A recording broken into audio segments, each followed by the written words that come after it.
Assalamualaikum warahmatullahi wabarakatuh. Waalaikumsalam warahmatullahi wabarakatuh. Bismillahirrahmanirrahim. Alhamdulillahi rabbil alamin. Wassalatu wassalamu ala ashrafil anbiya'i wal mursalin, Sayyidina wa maulana Muhammadin wa ala alihi wa ashabihil mujahidin at-tahirin. Amma ba'du, subhanaka la ilma lana illa ma 'allamtana innaka antal alimul hakim. La hawla wa la quwwata illa billahil aliyyil azim. Saudara-saudara kaum muslimin, terutama adik-adik para remaja dan pemuda yang saya cintai. Apabila seseorang akan membangun rumah, tentu saja dia akan mengadakan beberapa pilihan. Sejak dari memilih lokasi di mana rumah itu akan didirikan, sampai kepada menentukan bahan-bahan kualitas yang akan dipakainya, sampai kemudian kepada wujud dan bentuk rumah yang akan ditinggalinya. Demikianlah bahwa untuk membangun sebuah rumah yang hanya untuk menaungi kehidupan di dunia ini, kita mengadakan berbagai macam pilihan. Apalagi kalau kita akan membangun sebuah rumah tangga yang kita harapkan tidak hanya akan menaungi kehidupan di dunia ini, tidak hanya untuk kepentingan kita saja, tetapi juga untuk kepentingan anak cucu kita di belakang hari, termasuk sampai kepada hari akhirat nanti. Oleh karena itu, pada pertemuan kali ini, saya hanya ingin khusus berbicara kepada adik-adik remaja dan para pemuda, bagaimana sebaiknya memilih jodoh menurut ajaran agama Islam.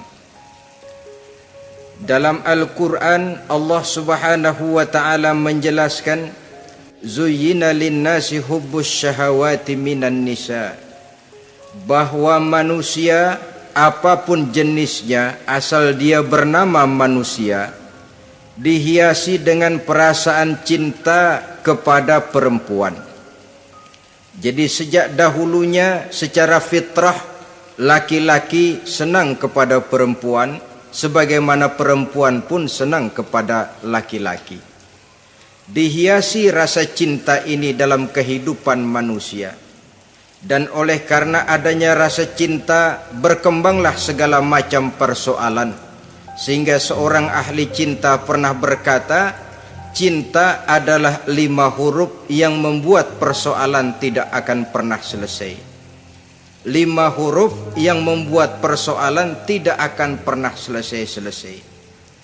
Tetapi dalam kehidupan sehari-hari sering kita saksikan bahwa cinta ini bisa mendorong, memberikan motivasi yang baik, dan cinta ini pun bisa juga memberikan dorongan yang tidak baik.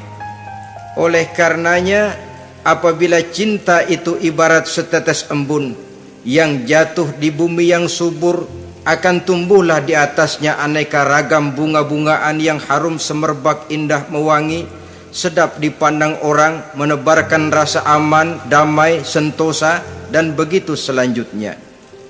Tapi jika cinta itu jatuh di hati yang gersang dan tandus, tidak ada yang akan dapat tumbuh di sana selain sirih memanjat batu, kuning daunnya, lemah gagangnya, maka cinta yang semacam itu tidak akan memberikan dorongan positif kepada seseorang di dalam kehidupannya.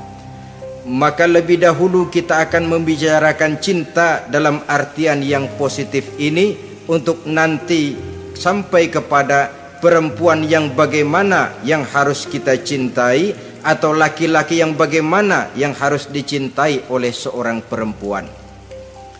Saudara hadirin yang saya hormati, cinta dalam artian yang positif, pertama, dia selalu mendatangkan keindahan.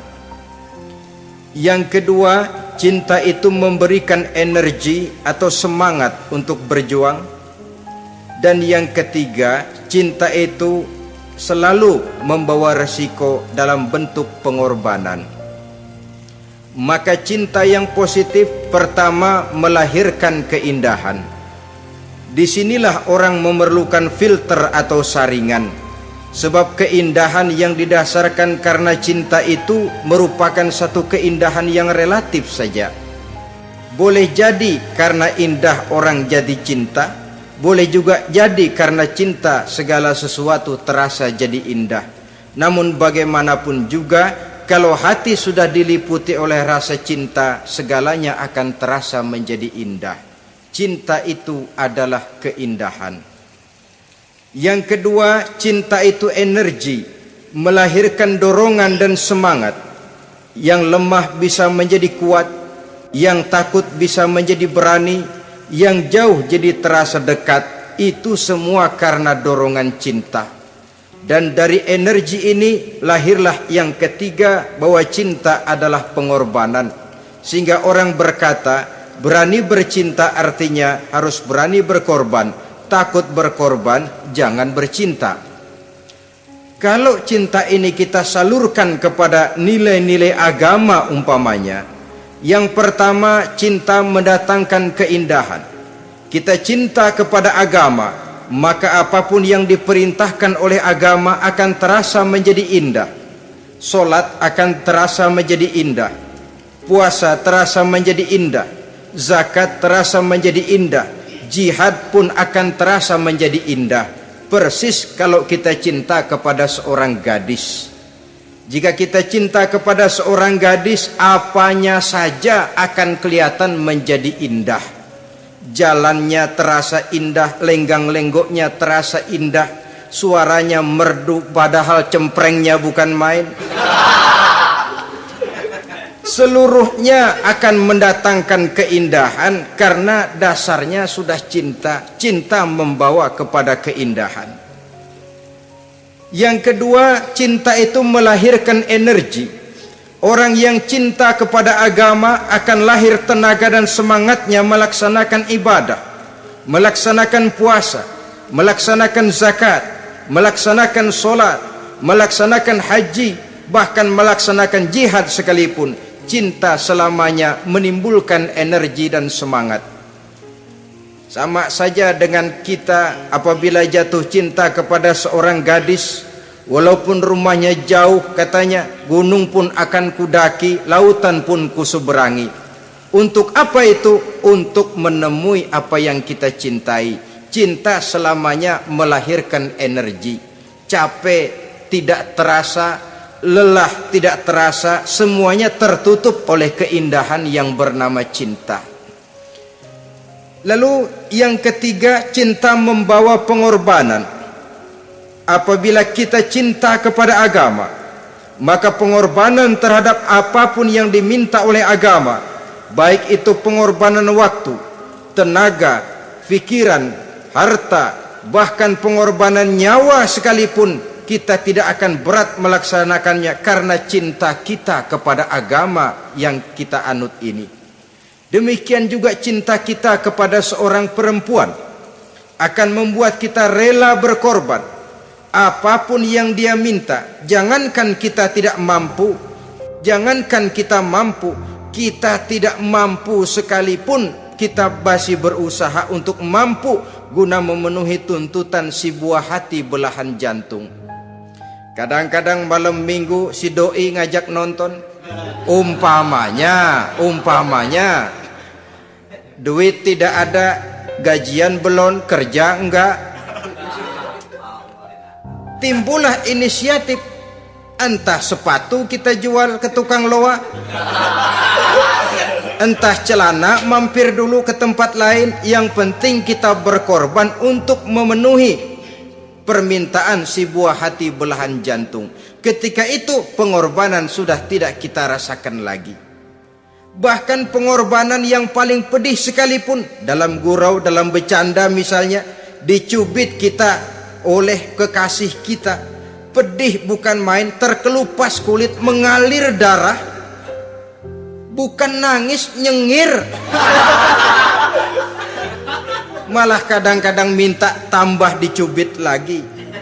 Itulah romantikanya cinta, sanggup membuat orang berkorban, melahirkan energi dan semangat, menambah keindahan dalam kehidupan, sepanjang dia dalam artian yang positif. Kalau demikian masalahnya, di dunia yang penuh dengan perbenturan nilai sekarang ini, orang sering salah jalan bagaimana memilih jodoh untuk membangun rumah tangga yang bahagia. Jangan lupa bahwa membangun rumah tangga ini bukan hanya untuk 1-2 bulan, bukan hanya untuk 1-2 tahun, bahkan bukan cuma untuk kehidupan dunia. Lebih daripada itu pun untuk menunjang kebahagiaan di akhirat. Oleh karenanya, memilih jodoh bukan satu hal yang mudah, bukan satu hal yang bisa dilaksanakan sambil lalu, tetapi memerlukan penelitian, memerlukan pengamatan yang mendalam. Apa petunjuk agama tentang itu? Dengan kata lain, bagaimana seharusnya seseorang memilih jodoh dalam kehidupannya? Ini tentu saja sumbangan moral buat adik-adik remaja dan para pemuda yang lagi kebingungan memilih jodoh, atau barangkali buat bapak-bapak yang kepengen nambah lagi.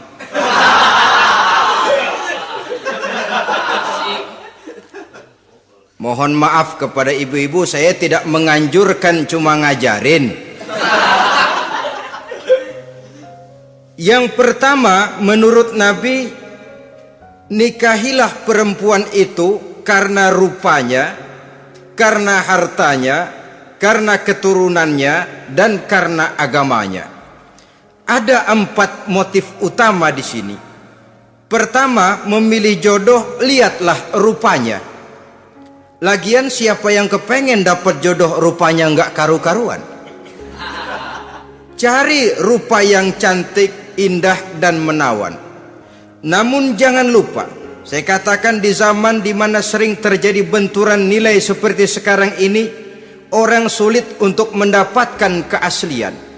Di mana teknologi sudah sedemikian canggih, di mana ilmu kedokteran sudah sedemikian maju, maka berbagai macam rupa bisa dibentuk dengan apa yang dinamakan operasi plastik misalnya.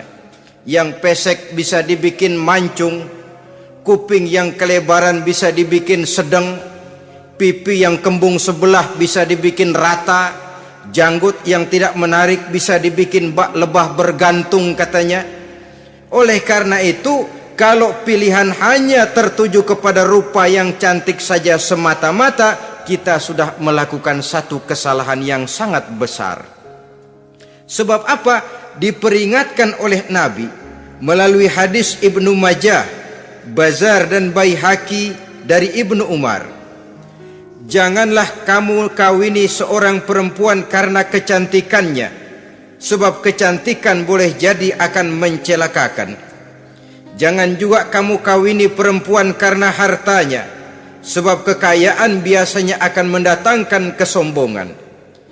Tetapi kawinilah karena agama dan akhlaknya, karena itulah yang akan membawa kepada kebahagiaan.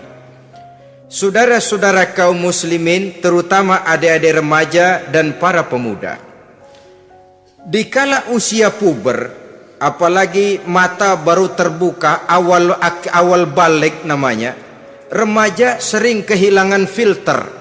Pokoknya asal ngelihat rupa yang sudah lemot, denok, geboy, pikiran pun hanyut, malam terkenang, siang terbayang, tidur tak nyenyak, makan tak enak katanya, selalu terbayang wajah si doi. Dikala itu orang kehilangan pertimbangan bahwa rupa yang cantik kadang-kadang sering menipu. Diriwayatkan oleh Imam Ibnu Abbas, satu hari ketika sedang kumpul dengan para sahabat, lewatlah orang dengan potongan potongan orang kaya. Kelihatan kan, orang kaya sama orang miskin jalannya aja lain kan? Jalannya saja, jangan gaya hidupnya, jalannya saja lain. Lewat dia, Rasul bertanya kepada seorang sahabat, menurut pendapatmu bagaimana orang yang lewat itu? Kata sahabat, oh, yang lewat ini ya Rasul, kalau dia meminang perempuan pasti diterima. Kalau dia menolong orang pasti berhasil. Kalau dia ngomong pasti didengerin. Kenapa? Orang kaya. Orang kaya ya Rasul. Kalau dia minang, perempuan mana yang kagak bisa menerima kalau dipinang oleh orang kaya, biar mukanya udah belipet kayak dompet tanggung bulan. Kalau memang duitnya banyak, nggak kelihatan tuh muka yang belipet, yang kelihatan duit. Kalau dia nolong orang, pasti berhasil apa yang dia tolong itu. Kalau dia ngomong, pasti didengerin orang, walaupun omongannya biasa-biasa saja. Kenapa? Orang lihat penampilannya. Sudah, ketika orang itu lewat, beberapa lama kemudian lewat lagi seseorang yang kelihatannya miskin. Rasul tanya lagi, kalau orang ini bagaimana pendapat kamu? Wah, potongan begini sih Rasul, kalau dia minang orang tolak. Siapa yang mau kawin sama kere begini? Kalau dia nolong orang pasti nggak berhasil. Kalau dia ngomong kagak bakalan ada yang mau dengerin. Siapa yang mau dengerin orang susah ngomong? Setelah orang itu lewat, apa kata Rasul? Orang yang terakhir yang lewat ini, yang barusan lewat, jauh lebih baik dari yang pertama yang lewat tadi. Jauh lebih baik. Maksud dari ucapan ini, Rasul sebenarnya mendidik para sahabat jangan tertipu oleh penampilan. Sebab penampilan tidak selamanya mencerminkan keaslian. Apalagi di zaman sekarang, salon di mana-mana bejibun. Alis mata bisa dibikin, pipi bisa dicat, yang pinggir kuning, yang tengah merah, di sebelah merah ada yang kehitam-hitaman, persis orang kepentok tiang listrik.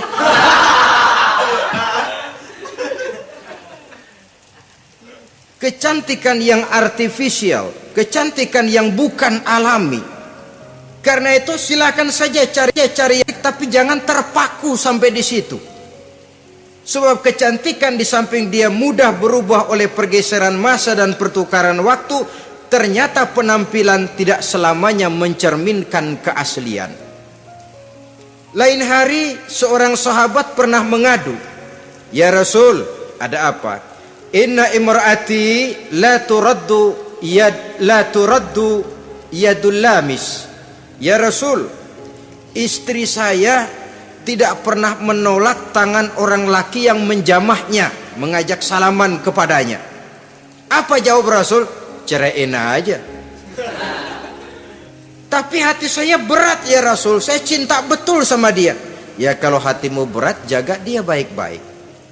Nah, dari riwayat ringkas ini kita ambil satu perbandingan. Memang punya istri berwajah cantik itu kadang-kadang si malakama kalau imannya tidak kuat. Si malakama, kita diemin aja, binal, makan hati, nggak aman, nggak tentram. Jangan-jangan saya berangkat ke kantor, dia ngompreng.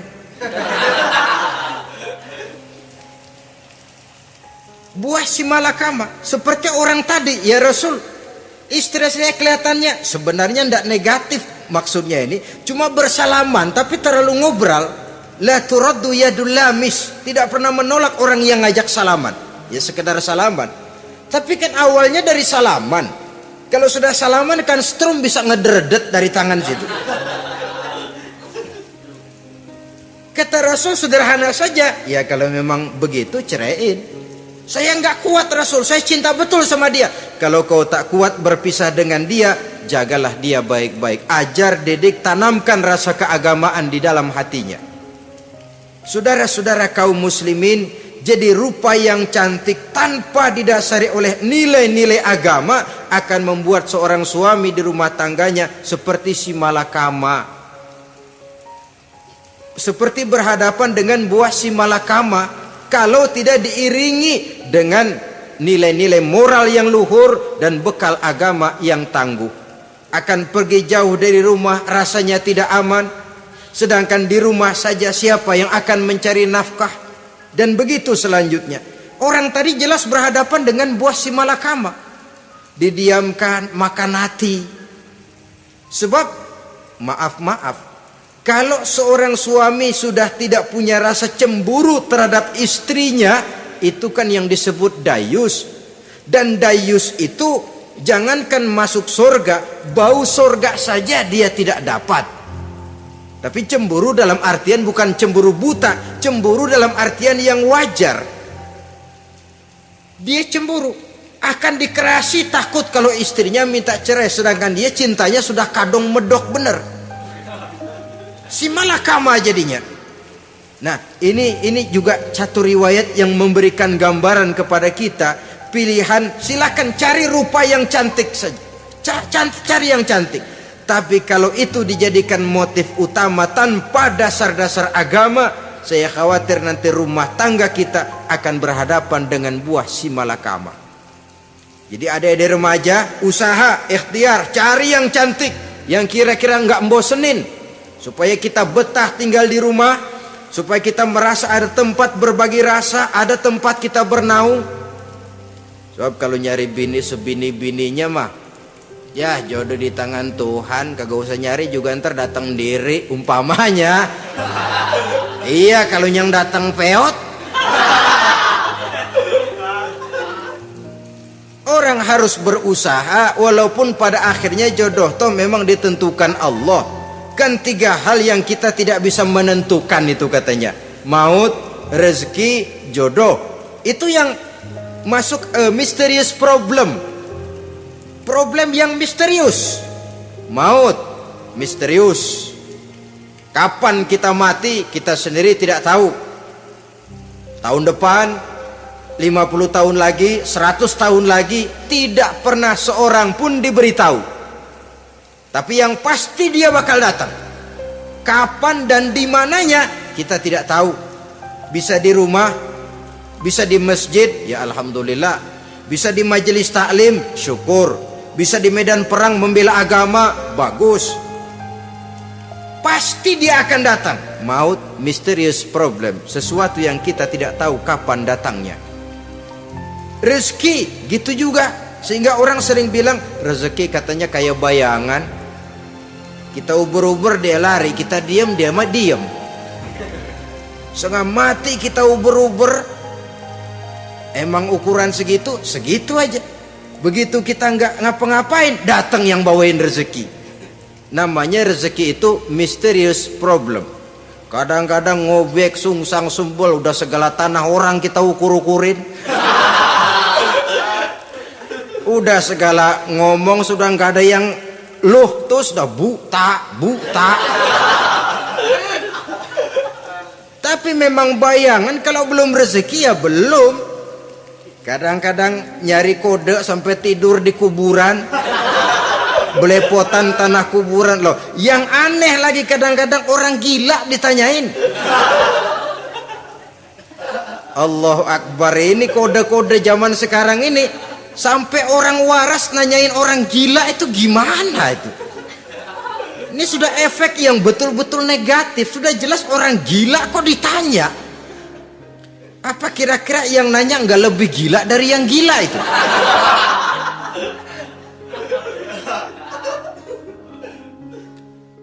Saudara-saudara kaum muslimin, terutama adik-adik remaja dan para pemuda, jadi silakan saja cari rupa yang cantik, karena dia akan jadi tautan hati, buah hati belahan jantung, tempat kita berbagi rasa, tempat kita pulang dan tinggal di rumah tangga kita.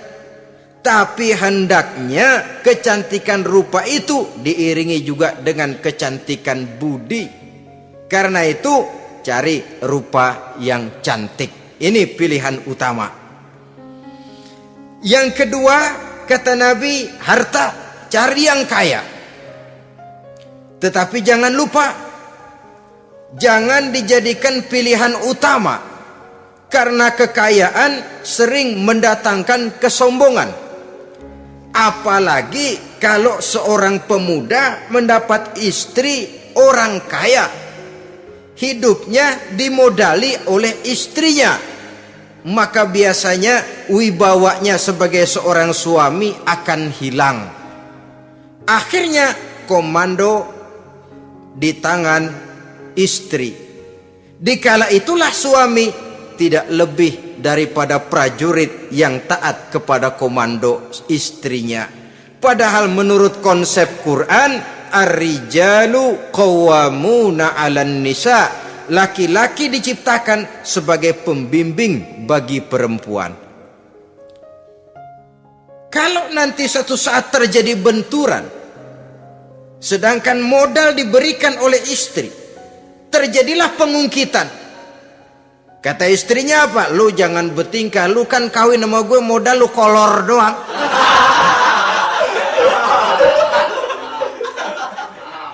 Kalau sekarang bertingkah silakan keluar rumah. Bawa seperti engkau datang dulu, jangan bawa apa-apa. Pergilah seperti engkau datang dulu kemari. Hilanglah wibawa seorang suami. Suami kalau udah digentak sama istri begitu, ngelempuruk kayak ayam sampar. Di mana lagi letak wibawanya? Harta sering mendatangkan kesombongan. Oleh karena itu, walaupun diperintahkan cari yang keturunan orang kaya, tapi maksudnya jangan dompleng. Sebab kepribadian seorang suami akan ditentukan oleh sifatnya sendiri. Keberadaannya ditentukan oleh karya dan perbuatannya sendiri. Itulah yang akan menampilkan kepribadian dia dalam kehidupan di masyarakat ini.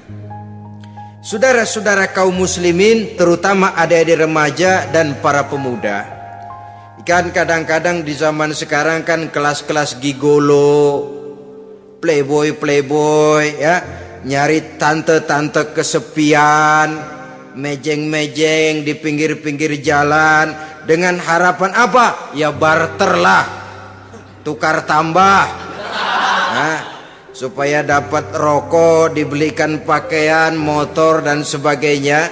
Tapi yang jelas hilang harga diri sebagai laki-laki, dan itu yang paling mahal.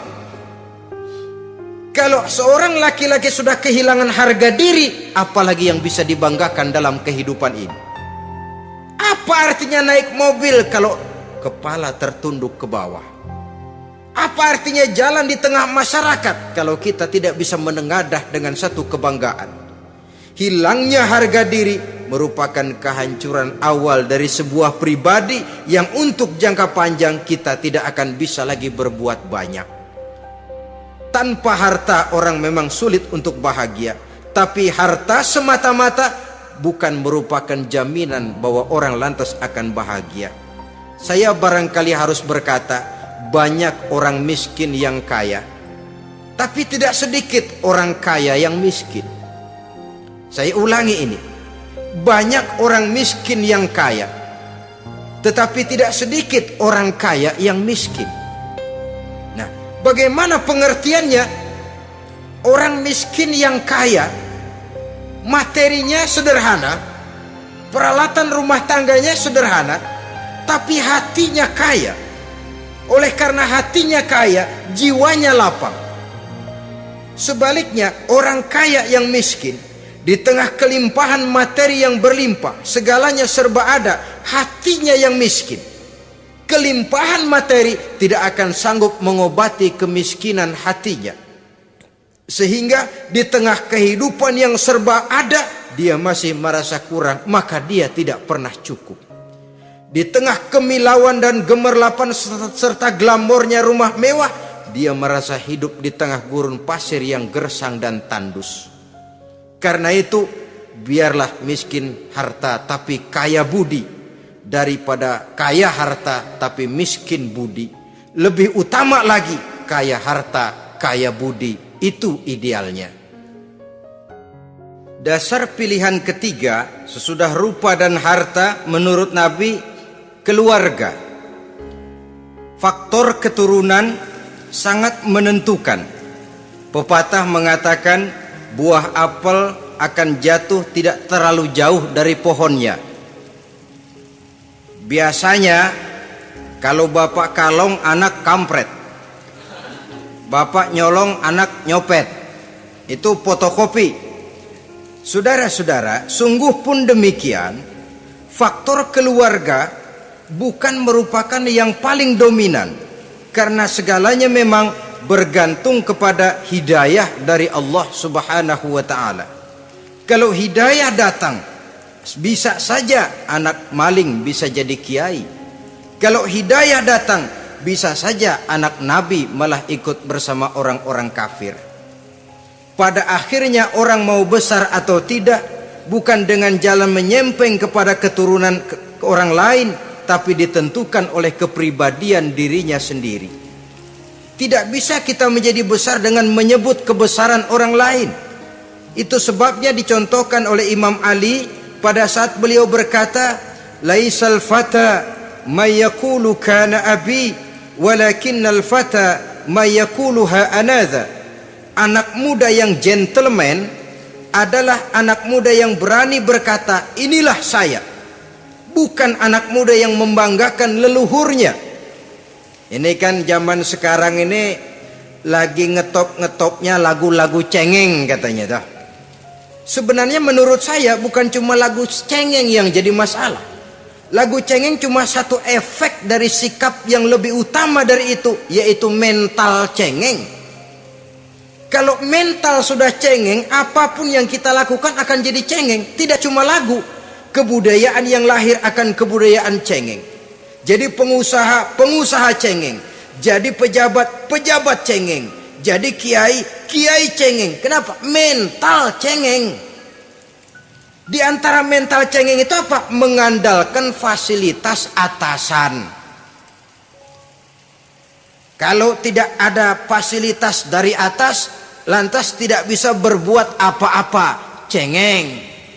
Menjadi besar bukan karena karier pribadi, tapi karena nasib katrolan. Itu pun termasuk mental cengeng. Sedikit gagal, bagaimana sedikit jalan buntu, sedikit deadlock, lu ngapain lu melulu? Saudara hadirin yang saya hormati, jadi lebih penting dari sekedar lagu-lagu cengeng, saya malah lebih suka bicara mental cengeng ini. Mental yang cepat putus asa, mental yang tidak mau mengeluarkan usaha maksimal, mental yang hanya mengandalkan fasilitas.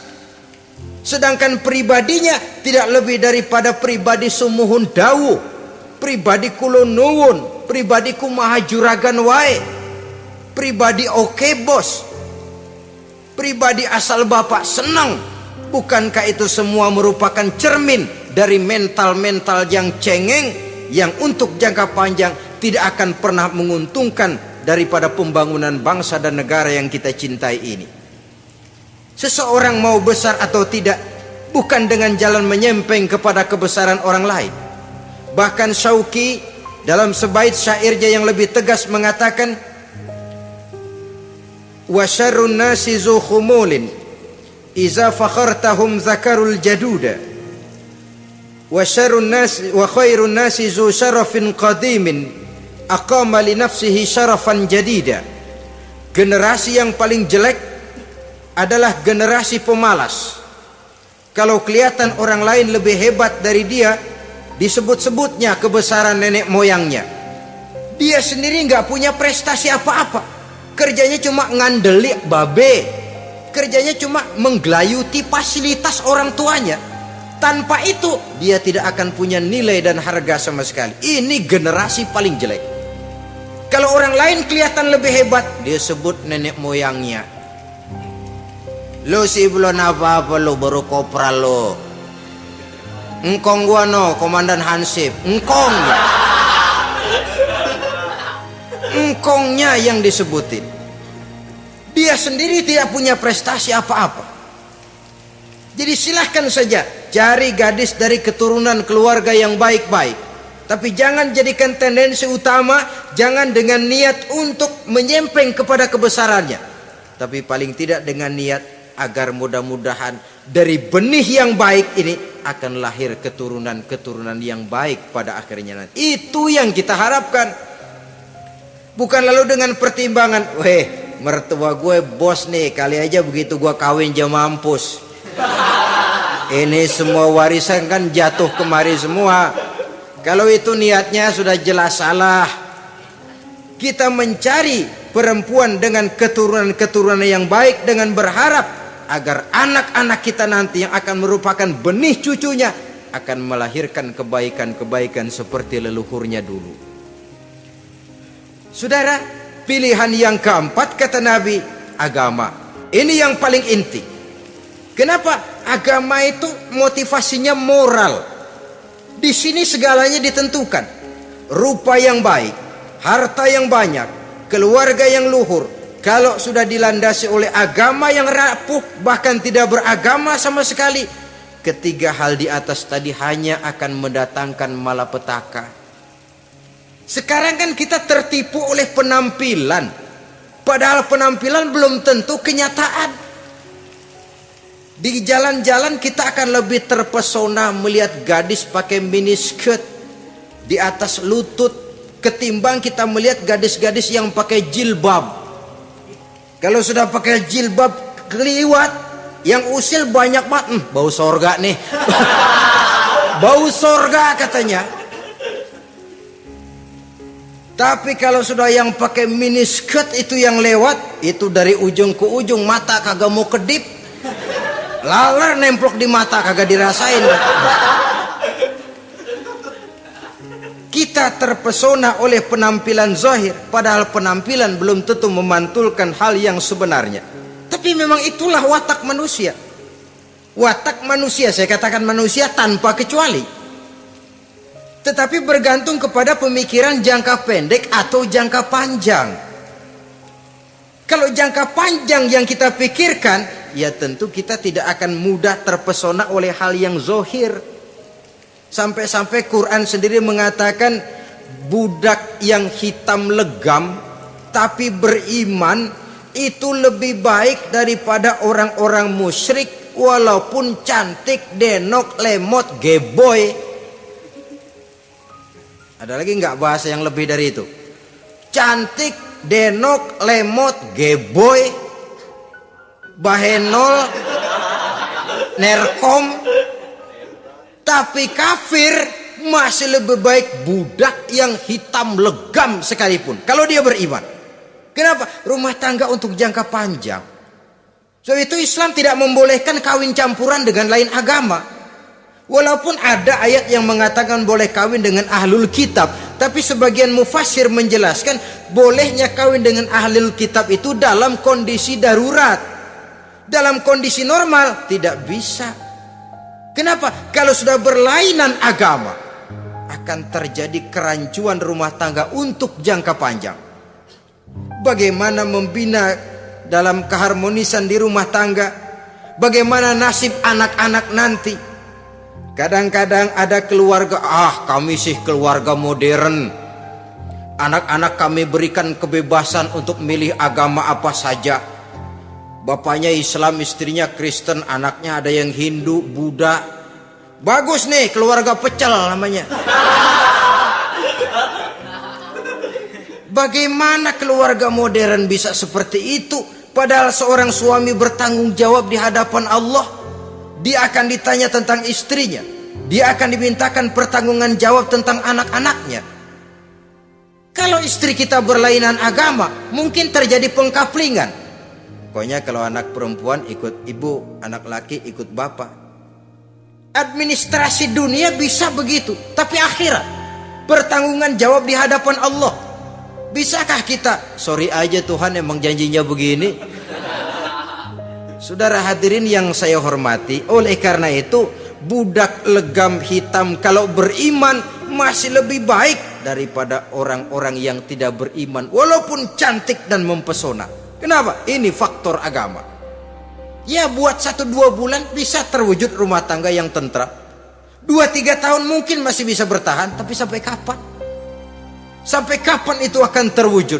Pada akhirnya akan muncullah dilema yang akan sulit buat diatasi. Oleh karenanya motif agama dijadikan stres oleh Nabi. Fasfar bizatiddin taribat yadak. Pilih agama sebagai titik sentral, sebagai pilihan utama. Kalau agamanya kuat, walaupun rupanya sederhana, tapi karena nilai agamanya kuat, dia bisa menyenangkan hati suaminya. Dia bersolek untuk kepentingan suaminya. Dia taat kepada suaminya. Harta, dia anak orang kaya untuk membantu perjuangan suaminya. Tapi kalau tidak ada modal agama, rupa yang cantik bisa menyengsarakan suami. Apalagi kalau suami kere, istrinya sudah cantik, kaya ataupun tidak kaya kadang-kadang, udah suaminya suruh ngempuk di rumah bininya yang kerja. Ya kalau kerja mendingan kalau dikerjain itu.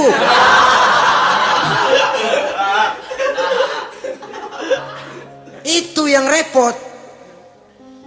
Saudara hadirin yang saya hormati, dan ini bukan satu dua kasus. Alangkah malangnya kalau sudah terkena hal seperti itu. Akhirnya seperti pengaduan sahabat kepada Rasul tadi. Mau diceraiin, cinta saya udah medok bener Rasul. Enggak diceraiin, hati saya ngebet pegel. Si malakama akhirnya. Jadi oleh karenanya agama. Kalau dia cantik, walaupun miskin, agamanya kuat, dia bisa memelihara kehormatan diri. Dia kaya, agamanya kuat, hartanya disalurkan di jalan Allah. Karena itu agama jadikan pilihan utama. Dan ukuran agama itu bukan cuma jilbab loh. Ya kadang-kadang ada juga yang jilbabnya nggak pernah lepas, tapi kadang-kadang akhlaknya lebih binal dari yang kribo. Ada cuma sekedar kamuflase saja, itu pun penampilan, sekedar penampilan saja. Cuma dari segi aurat ya memang lebih baik dan lebih utama, dan saya kira lebih mengundang penasaran toh. Duren kalau udah dibuka kan kelihatan isinya, emang udah begitu, udah. Tapi kalau masih rapat, itu yang rasanya kita pengen buka, timbul tantangan, gue pengen tahu isinya. Rasanya juga begitu. Sama saja dengan baju, kalau dibungkus rapat di plastik, ditaruh di etalase, adanya di toko serba ada, tahu kita barang mahal nih. Biar punya duit, kita mau nawar ragu-ragu, takut nggak cukup. Tapi kalau barang sudah dibuka di jalanan, diobral di pinggir jalan, murahan, 1.003 masih dicampur odol. Yang begitu sih biar nggak punya duit, kita berani banget nanya, nawar, megang lagi nyemek. Berat duit nih bang. Kenapa? Barang sudah terbuka.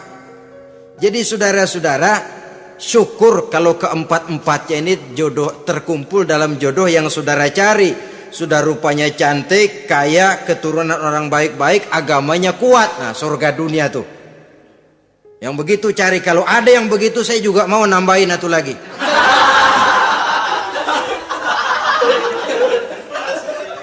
Tapi yang kumpul keempat-empatnya ini terus terang saja langka. Makhluk langka ini. Kadang-kadang cantik, kaya, keluarganya hebat, agamanya nol, akhlaknya kayak setan. Tapi yang paling celaka kalau empat-empatnya kagak ada. Rupanya jelek, melarat, bapaknya biang maling, kagak beragama lagi. Apanya yang mau dipilih? Mampus saja mendingan. Sudah nggak ada pilihan sama sekali tuh. Sudah nggak ada pilihan sama sekali. Saudara hadirin yang saya hormati, terutama adik-adik remaja. Nah, lalu apa motivasi agama dalam pembinaan ini apa? Agama ini kan memberikan contoh bahwa perempuan yang baik itu, yang kita ingin jadikan dia sebagai ideal dalam pencarian jodoh, tandanya 3. Iza ra'aitaha saratka, kata Nabi.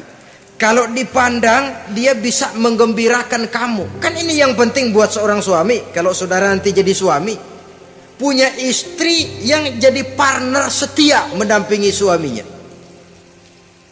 Kalau dilihat nggak bosenin. Kenapa? Dia berdandan untuk nyenangin hati suaminya. Enggak bosenin. Kan kadang-kadang ada bini kalau kita pulang demok aja fotonya.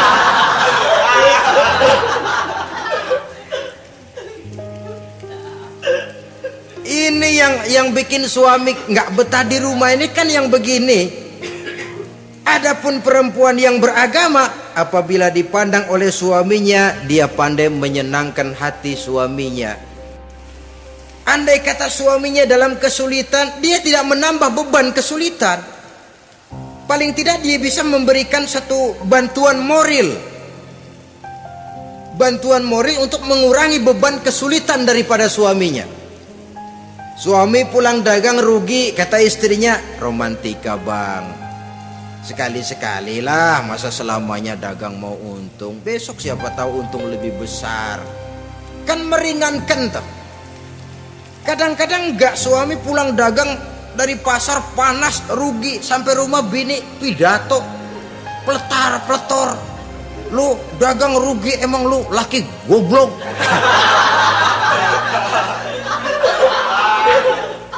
Sudahlah di pasar rugi, di rumah digoblok-goblokin.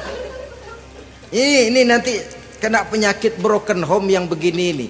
Padahal kesuksesan di kantor, kesuksesan di pasar, kesuksesan di medan tugas selalu dimulai dari kesuksesan dan ketenangan dari rumah tangga. Dia berhias untuk kepentingan suaminya, tidak terlalu berlebihan, dan suaminya pun pandai menghargai istrinya dengan kata-kata yang menimbulkan gairah dan semangat. Lihat istrinya bersorak, kamu makin cantik saja.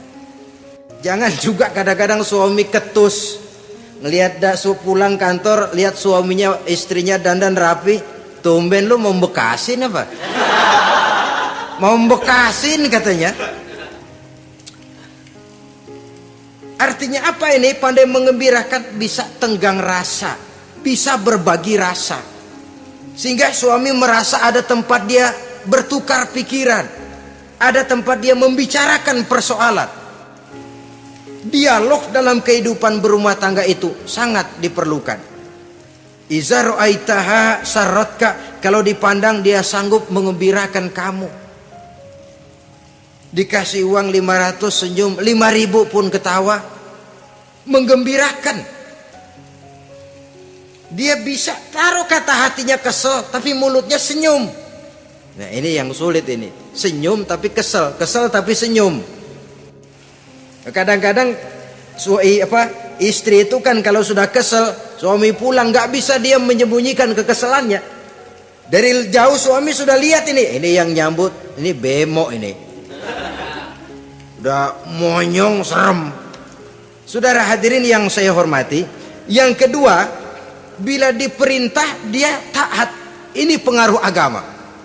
Sehingga Nabi mengatakan, "Lau amartu li ahadin ayyasjuda ila ghairiha, la amartul mas'ada la amartul mar'ata litasjuda ila zawjiha likibari haqqihi 'alaiha." Andai kata saja boleh aku memerintahkan manusia untuk sujud kepada sesama manusia, pastilah aku perintahkan perempuan untuk sujud kepada suaminya. Kenapa? Karena besar hak suaminya kepada dirinya. Untung sujud kepada manusia tidak boleh. Andai kata boleh, perempuan disuruh sujud sama suaminya. Ini tidak perlu sampai sujud, cium tangan saja minta ridho suami. Kadang-kadang perempuan sekarang berat. Paling banter setahun sekali lebaran doang. Laki pulang sembahyang tubruk, cium tangan minta redo, nangis segala macam. 3 hari habis lebaran beras habis, monyong aja lagi.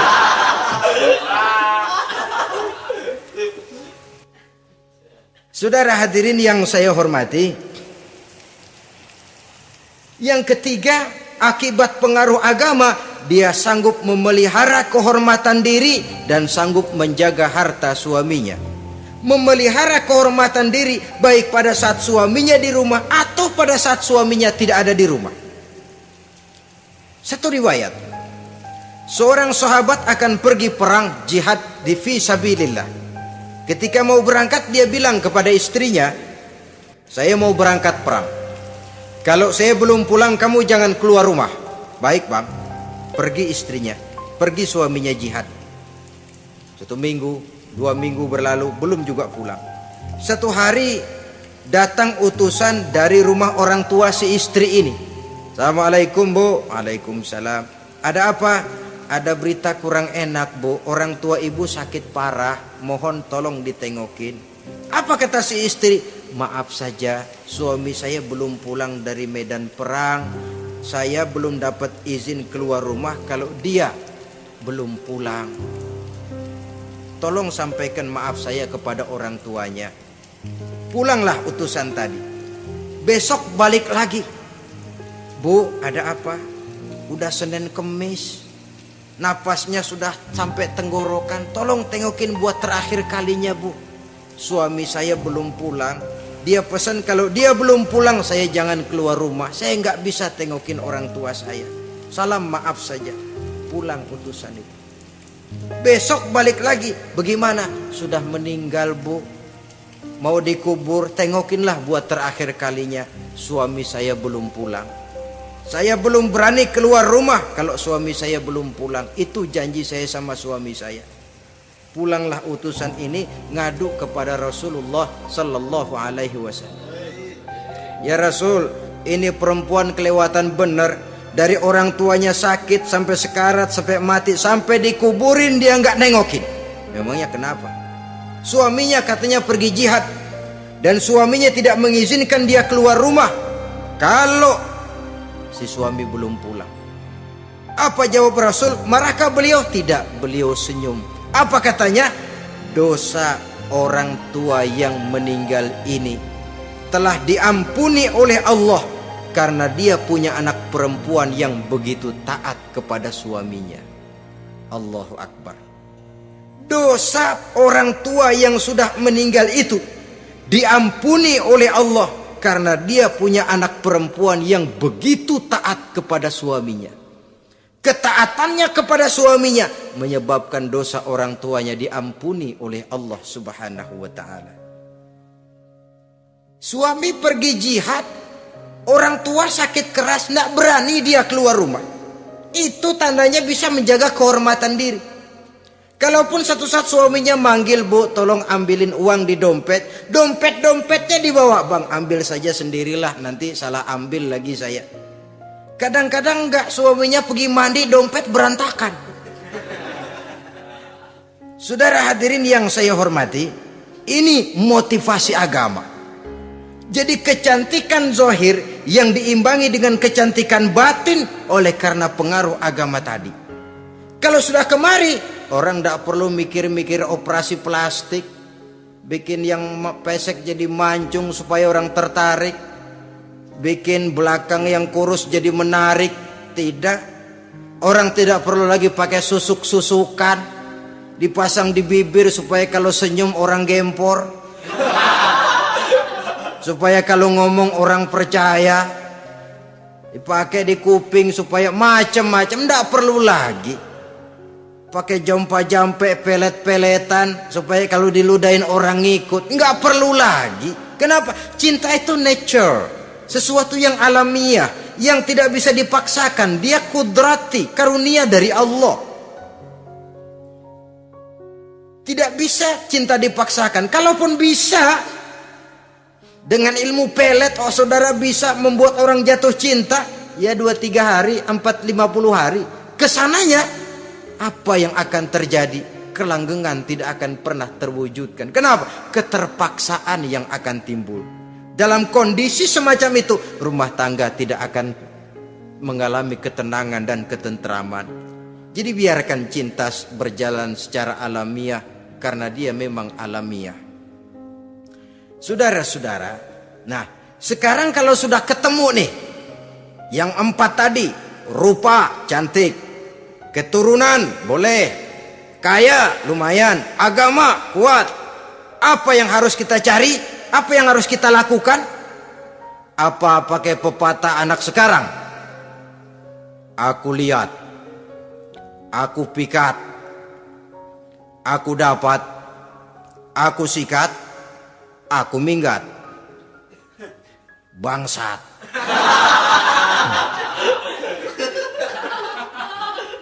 Itu kan ada moto cinta kilat begitu tuh.